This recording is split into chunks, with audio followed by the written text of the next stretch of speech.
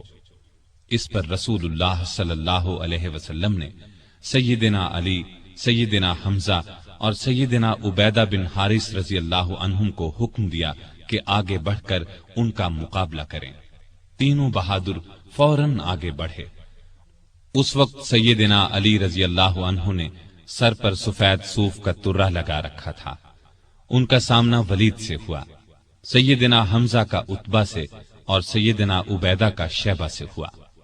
ولید اور عتبہ دونوں سیدنا علی اور سیدنا حمزہ کے ہاتھوں مارے گئے، لیکن عبیدہ شیبہ کے ہاتھوں زخمی ہوئے۔ علی شیبہ پر چھپٹے اور ایک ہی وار میں اس کا کام تمام کر دیا۔ زخمی عبیدہ کو میدان سے اٹھا لائے۔ اس کے بعد عام لڑائی شروع ہوئی۔ سیدنا علی اس قدر پرجوش انداز میں لڑے کہ جس طرف نکل گئے کافروں کی صفیں کاٹ کر رکھ دی۔